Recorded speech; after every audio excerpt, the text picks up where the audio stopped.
John Sparks there. Now, scientists are comparing an oil spill off the Australian coast to the Exxon Valdez disaster 20 years ago. Sue has the details and the rest of the day's news.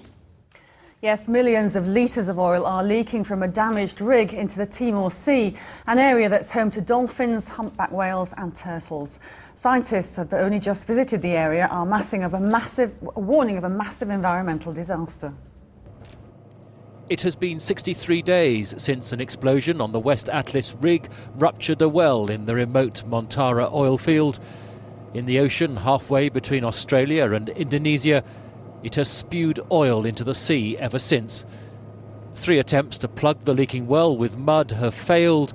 A 4th was due to be made tomorrow, but has been postponed.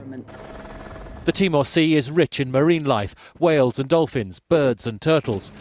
Local fishermen say the sea for miles is covered in an oily sheen that's killed rare species like sea snakes. We saw 3 turtles, 2 of them looked pretty ill, and the 3rd one actually,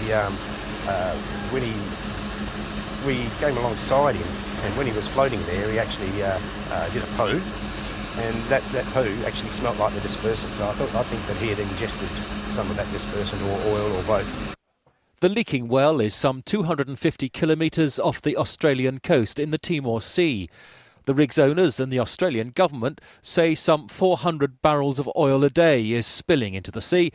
The slick, they admit, some 70 miles long and 25 wide, covering an area of 6,000 square kilometres.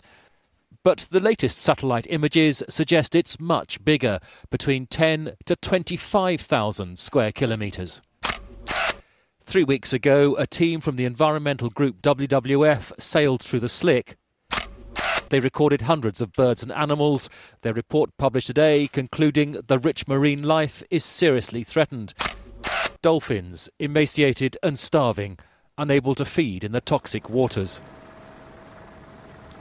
WWF say they're unable to estimate the numbers of birds and animals killed, but they warn a pristine marine wilderness is being massively contaminated by a slick that now covers an area 10 times larger than Greater London.